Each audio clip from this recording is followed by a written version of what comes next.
ఉదయగిరి నియోజకవర్గ రాజకీయాల్లో మరోసారి మాటల యుద్ధం చోటు చేసుకుంది. టీడీపీ సీనియర్ నాయకులు షేక్ రియాజ్ చేసిన వ్యాఖ్యలపై చేజర్ల సుబ్బారెడ్డి వర్గీయులు షౌకర్ షారూక్, గాజుల షారూక్, షౌకర్ రియాజ్ ఉదయగిరిలోని ఆయన క్యాంపు కార్యాలయంలో తీవ్ర స్థాయిలో స్పందించారు. చేజర్ల సుబ్బారెడ్డిని విమర్శించే స్థాయి రియాజ్కు లేదంటూ మండిపడ్డారు. పేద ప్రజలకు సేవ చేయడంలో చేజర్ల సుబ్బారెడ్డి ఎప్పుడూ ముందుంటారని, చేజర్ల ట్రస్ట్ ద్వారా ఉదయగిరి నియోజకవర్గంలో అనేక సేవా కార్యక్రమాలు నిర్వహిస్తున్నారని తెలిపారు. ప్రజల కష్ట సుఖాల్లో నిలబడే నాయకుడిగా చేజర్లకు ప్రత్యేక గుర్తింపు ఉందన్నారు. అటువంటి మా నాయకుడిని నీలాంటి కూలీలు విమర్శించే స్థాయి కాదని మండిపడ్డారు. మాజీ సర్పంచ్ వాళ్ళ గురువు ఈ రోజు వాళ్ళ గురువు అయ్యాడు. ఎవరంటే మేకపాటి చంద్రశేఖర్ రెడ్డి గారు. ఇతను శిష్యుడు అయ్యాడు. ఏమన్నా రియాజనా మీకు ఒకరు అడుగుతా ఉన్నా, సర్పంచ్ ఎలక్షన్ అప్పుడు మీ గురువు అయిన మేకపాటి చంద్రశేఖర్ రెడ్డి బట్టలు ఇపిసి కొడతా రియాజ్ అన్నప్పుడు గుర్తురాలే మీ గురువు? ఆ రోజు ఆడిపోయాడు ఈ గురువు. నువ్వు ఆ రోజు చెప్పినావు, మేమే వచ్చి అడిగినావు, ఏమన్నా నేను బట్టలు ఇప్పి కొడుతున్నాడు అన్నాడే. వాడు ఆడోళ్ళు కాడ తిరిగే మనిషి, వాడు ఆడోళ్ళు పిచ్చి మనిషి, వాడు ఆడుంటే ఆడోళ్ళు ఆడుంటాడు అని చెప్పిన వ్యక్తి ఈరోజు నీకు గురువు అయ్యాడా? ఈరోజు నువ్వు ఆయన గురువు అయ్యాడా? ఒక పచ్చి ఆడ మనిషి ఆడ ఆడోళ్ళు ఉంటే ఆడ దూడతాడు, వాడు ఒక వెధవ, వాడు ఒక లుచ్చ అని మా అందరి ముందు వాగావు. ఇట్లా నడుస్తాడు కుంటోళ్ళలాగా అన్నీ నువ్వు మాగావు, మా ముందు వాగావు రియాజన.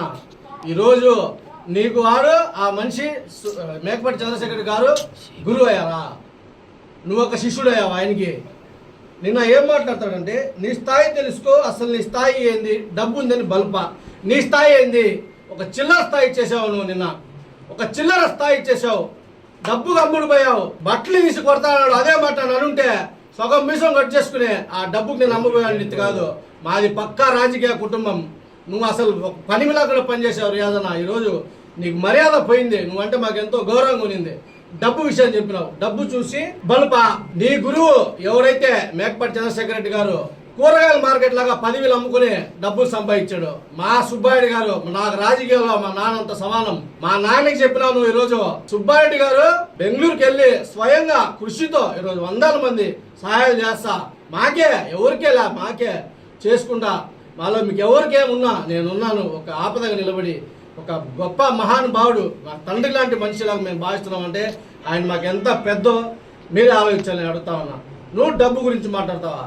ఫస్ట్ మీ పోయి గురువుని అడుగు, నువ్వు ఎలా సంపాదించావు డబ్బులు, ఎన్ని 10,000 అమ్ముకున్నావు, మార్కెట్ లాగా అమ్మినావు 10,000. తర్వాత ఛాలెంజ్ చేస్తాం, దమ్ముంటే రా. ఏమయ్యా నువ్వు రాజకీయ నాయకుడు, ఛాలెంజ్ మనిషా? ఎన్నోసార్లు 2 సార్లు సర్పంచ్ నువ్వు. నేను ఇంకా చాలా మంచి వ్యక్తి, సర్పంచ్ అయ్యాడు కదా మన రియాజ్ అన్న, మంచి వ్యక్తులు అనుకుంటా ఉన్నా ఇన్ని రోజుల నుంచి. నువ్వు ఛాలెంజ్ చేస్తావా? రేపు వచ్చే మాలాంటి యూత్కి నీ ఆదర్శం ఏంది? మేము చేస్తున్నాం ఛాలెంజ్, నువ్వు ఎక్కడికి రామంటే అక్కడికి వస్తాము.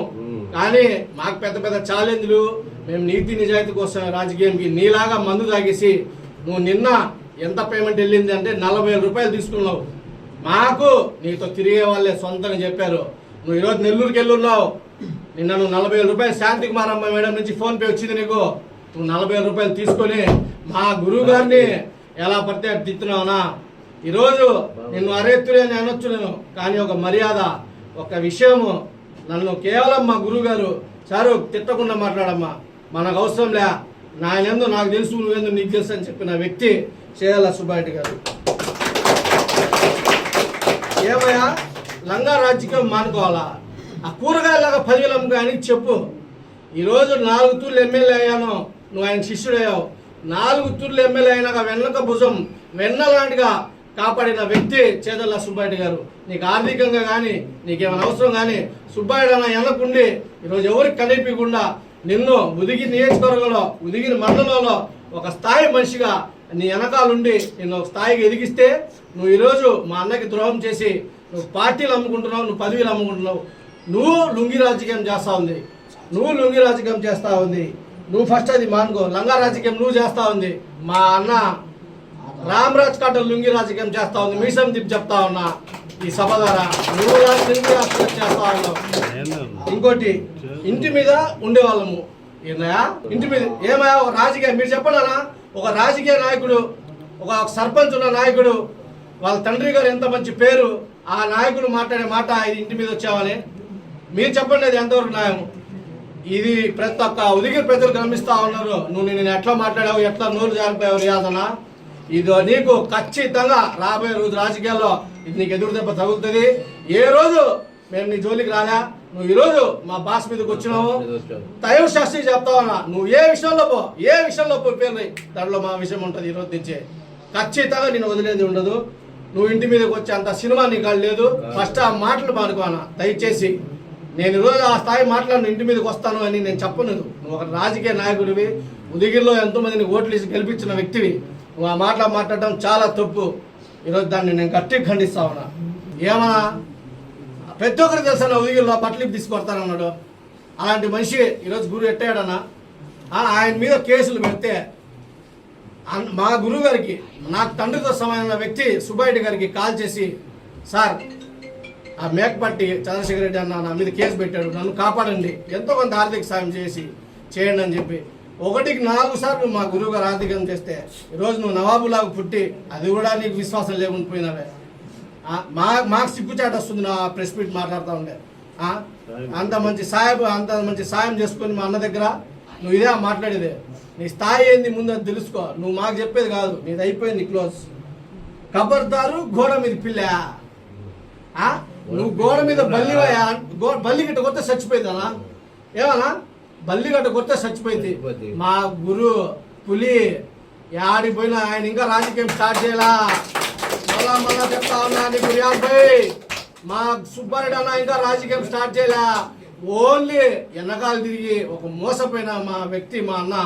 ఈరోజు ఎన్ని గొడవలు ఉన్నా మా అన్న కోసం ముందు మేము ఎందుకుంటున్నాం అంటే ఆయన దగ్గర నుంచి చూసాం కాబట్టి, ఆయనకి రాజకీయం ప్రతి ఒక్క సబ్జెక్ట్ తెలుసు కాబట్టే నువ్వు ఎమ్మెల్యే అయినావు. ఈరోజు ఊరికైనా కాలే, నువ్వు ఒక్కరితో నీదేం కాలే. మా గురువు గారు ఉదగిరి మండలంలో నిన్ను ప్రోత్సహించి ప్రతి స్టెప్ ముందుకేసింది మా సుబ్బారెడ్డి అన్న. ఆయన మీడియాలో ఏ రోజు కనిపిలా. ఈరోజు ఇప్పటికి కూడా రియాజ్ భాయ్కి చెప్తున్నా, ఆయన ఇంకా రాజకీయం స్టార్ట్ చేయాలా. రియాజ్ భాయ్ ఇది నీ చెవులో విను. నువ్వు సర్పంచ్లా గెలిచినావు, ఆయన అసలు రాజకీయం స్టార్ట్ చేయాలా. ఇప్పుడు మొదలవుతా ఉంది. మా మొదల్లో గుట్టాకాటో వచ్చి బుక్ అయినావు, చూసుకుందాం. ఇదైతే ఆపేది లేదు. నువ్వు ఏ పని చేసినా రాజకీయాలు ఉదిగిలో ప్రతిదీ మేము వేలు పెడతాము. రాజకీయ భిక్ష పెట్టింది మేకపట్టి అంట ఆయనకి. అది దేవుడికి తెలుసు. ఆయనకి భిక్ష ఎవరు పెట్టారో పెద్దోళ్ళకి తెలుసు. వాళ్ళ కుటుంబాలకి భిక్ష ఎవరు పెట్టారో, ఆయనకి భిక్ష ఎవరు పెట్టారో ఈరోజు మీరు చెప్తున్నాడు. ఆయన ప్రెస్ మీట్లో మేకపట్టి రాజశేఖర రెడ్డి ఆయనకి భిక్ష పెట్టిన మీరు కావాలంటే వీడియోలో చూడండి. అది తప్పనా? అది మీ నాన్నగారికి బాధ కలిగించే విషయం. అది మీకు రాజకీయ భిక్ష పెట్టింది ఆయన కాదు. అడిగి తెలుసుకోండి. ఎవరు పెట్టారు మీరే తెలుసుకోండి. మీ మనశాస్త్రికి తెలుసు. మీ నాన్నగారు చాలా మంచి వ్యక్తి, అతనికి ఆ సార్ గురు తెలుసు. అది తోలు తీస్తా నీకు. ఏమయ్యా ఏమిటంటే తోలు వస్తుంది బయటికి, నీ తోలు నలిపేస్తాము. మేము ఒక రాజకీయంగా చాలా పద్ధతిగా చేసే వ్యక్తులం. రాజకీయం అంటే మాకు తెలుసు. నువ్వు నీలా కూర్చొని తోలు తీసేస్తాము. నువ్వు మాకు ఏం చేయలేవు. నీ తోలు ఎలా ఉందో తీసుకో. మా గురువు గారి నుంచి ఇంకోసారి వస్తే తోలు కాదు మీసాలు కట్ చేస్తా. ఖబర్దార్. నీకు మళ్ళా చెప్తున్నా ఖబర్దార్. షేక్ రియాజ్ భాయ్ మా గురువు గారు చేజల సుబ్బయ్య గారికి వస్తే నీ మీసాలు తీసి తిప్పుతావు. దగ్గరలో మళ్ళా చెప్తా ఉన్నా, నాకు రాజకీయం చేయడం రాదనుకున్నావో, నీకన్నా ఎక్కువ వరకు ఉంది నా కాడ నువ్వు అనుకుంటున్నావో. నువ్వు ఇప్పుడు చూస్తావు మమ్మల్ని. స్టార్ట్ అవుతా ఉంది. వస్తాయి, రేపు పేర్లు వస్తాయి. భయపడతావు. ఇంట్లో నుంచి కదలలేవు. ఆ రోజు తెచ్చుకోబాకు. నేను చెప్తున్నా మా గురువు గారికి మా తరపున ఒక ముస్లిం తరపున ఆయన మాట్లాడాలని క్షమించమని అడుగుతాను సుబ్బారెడ్డి గారిని. ఇతని చండాలుడు అన్నా ఇట్లాంటి మేము ఎవరు ఉండమో. ఒక సాయం చేసిన వ్యక్తిగా ఆయన వెన్నుగుట్టు పచ్చాడు. దాన్ని క్షమించమని అడుగుతా. ఈ సభ ఇంతకి క్లోజ్ చేసుకుంటా. మా సుబ్బారెడ్డి గురించి అవాకులు పేరిండు. అతని స్థాయి ఏంది? అతను సుబ్బారెడ్డి గురించి మాట్లాడే స్థాయి ఉందా? అది చెప్పండి. అతనికి శేఖర్ రెడ్డి జైలు వేపిస్తే సుబ్బారెడ్డి దగ్గర బ్రతిమలాడి 20,000 రూపాయలు అతని అసిస్టెంట్ అతనితో మిత్రుడు వచ్చి అడుక్కొని తీసుకుని 20,000 రూపాయలు. నాకు ఇది లేదన్నా అంటే 20,000 రూపాయలు సాయం చేసిండు. అట్లాంటి అతనికి లంగా అని నీ స్థాయి ఏం చెప్పు. నీ స్థాయి నీ ఊళ్ళో చెప్పే పేరేంటి తెలుసా? 420. మీ అందరూ తెలుసు అతని పేరు 420 అని. అతను సుబ్బారెడ్డి గురించి మాట్లాడే అర్హత ఉందా? సుబ్బారెడ్డి బండి ఆపుతాను, ఇది ఆపుతాను. సుబ్బారెడ్డి బండి కాదు, ముందు మాకు దాటి సుబ్బారెడ్డి దగ్గర సుబ్బారెడ్డి దగ్గర అప్పుడు నువ్వు మగుడు. సుబ్బారెడ్డి ఇల్లు మీడియా వస్తావు. నీ స్థాయి సుబ్బారెడ్డికి విమర్శించే స్థాయి ఉందా? శేఖర్ రెడ్డి ఏమో వాళ్ళ ఇది డబ్బులు ఇస్తే అది తీసుకొని సుబ్బారెడ్డికి వస్తావా? సుబ్బారెడ్డి ఇంటి మీద వస్తా, కారు ఆపుతా బస్ స్టాండ్లో. ఇప్పుడు అరగంటలో బస్ స్టాండ్కి వస్తావు. దమ్ముంటే నువ్వు సుబ్బారెడ్డి మా కాడికి రా. మాకు దాటి తురుకోళ్ళు నలుగురు అన్నారు, ఆ నలుగురికి దాటుకొని రాను నీ స్థాయి. మా నలుగురు తురుకోళ్లకు దాటి నువ్వు రా సుబ్బారెడ్డిపై. మాకు దాటి వస్తే నువ్వు మొగుడే సుబ్బారెడ్డిపైకి వస్తే. సుబ్బారెడ్డికి సుబ్బారెడ్డి ఎంతమందికి సహాయం చేసాడు. అతను ఒకరి గురించి అతను మాట్లాడు. అలాంటి అతనికి నేను ఎట్టంటే లంగా నువ్వు లంగా చీర కట్టుకొని ఇంట్లో ఉంటావు. నువ్వు సుబ్బారెడ్డికి మాట్లాడే అర్హత ఉంది నీకు అసలు ఏమైనా? నువ్వు ఎంత అవినీతి చేసినావు, పంచాయతీ బోర్డు డబ్బులన్నీ తిన్నావు. నీ వల్ల ఇద్దరు ఈవోలు సస్పెండ్ అయిందే.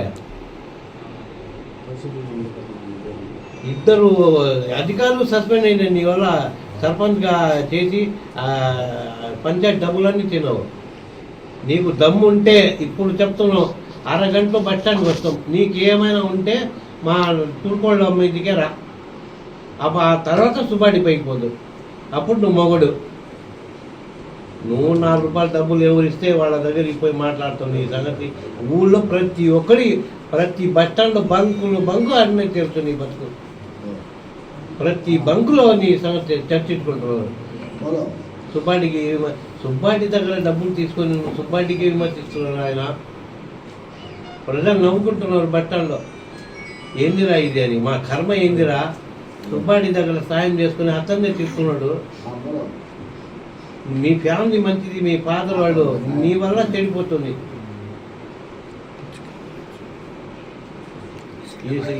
ఇప్పుడు నీకు చెప్తున్నావు, సుబ్బారెడ్డి పేరు కానీ నువ్వు ఏమైనా ఎత్తితే పరిస్థితి వేరుగా ఉంటుంది. నువ్వు సుబ్బారెడ్డికి బస్ స్టాండ్కి రావాలనా? ఓరెవరే నాయన, మాకు తెలియదేంటి. నిన్న చూసినావు సుబ్బారెడ్డికి అడిగేస్తా ఇది ఉందా నీకు? అతని పేరు కూడా ఎత్తాను నీకు స్తోమత లేదే. నీకు డబ్బులు లేకపోతే సుబ్బారెడ్డి ఇచ్చిండు. అది ఎవరి చేత? నీ అసిస్టెంట్, నీ ప్రాణమిత్రుడు. అతనికి పంపించి అబ్బా నేను ఇరుక్కున్న శేఖర్ రెడ్డి నా మీద కేసులు పెట్టి జైలు పెట్టిండు, అన్నానికి డబ్బులు లేవు అట్టంటే సుబ్బారెడ్డి నేను ఇస్తానేరియా అని 20,000 నీ స్నేహితుడిని 24 గంటలు నీ పక్కన తిరుగుతుడా వాడి చేతికి ఇచ్చి పంపిండు. పోయి అన్న నీకు లేవంట అని. అట్టంటే అతనికి మనం పేరు పెడితే మనకు అన్నం దొరుకుద్దా? మీరే చెప్పండి విలేకరులు. రెడ్డికి ఈసారి ఏమైనా అంటే పరిస్థితి వేరు ఉంటుంది. సుబ్బారెడ్డి కారప్పుడు నువ్వు ముందు మా దగ్గర రారా నాయన. మా ఒక ఆడికి వచ్చి మా పైకి ఆ తర్వాత మా బాస్ మీద మా బాస్ ఎంటు కూడా పీకోలేవు నువ్వు. మా నలుగురి మీద వచ్చి సుబ్బారెడ్డి మీద అప్పుడు నువ్వు మగడు తెలుసా? నిన్నటి రోజు మా బాస్ చేజల్ల సుబ్బారెడ్డి గారికి నోటికి ఎంత వస్తే అంత కొంతమంది మాట్లాడారు. మాట్లాడిన వాళ్ళు ఏమి పీక్కోలేరు. బస్టాండ్లో కార్లు ఆపుతా అన్నారు. ఒకటి, మీరు కార్లు ఆపాలంటే మమ్మల్ని దాటుకొని పోవాలా. మా ప్రాణం మిగిలేదాకా ఆ కార్లు మీరు ఆపలేరు. మా ప్రాణం ఉన్నంత వరకు కూడా మీరు అది ఆపే పరిస్థితి కూడా లేదు. మీకు జరగని పని అదంతా.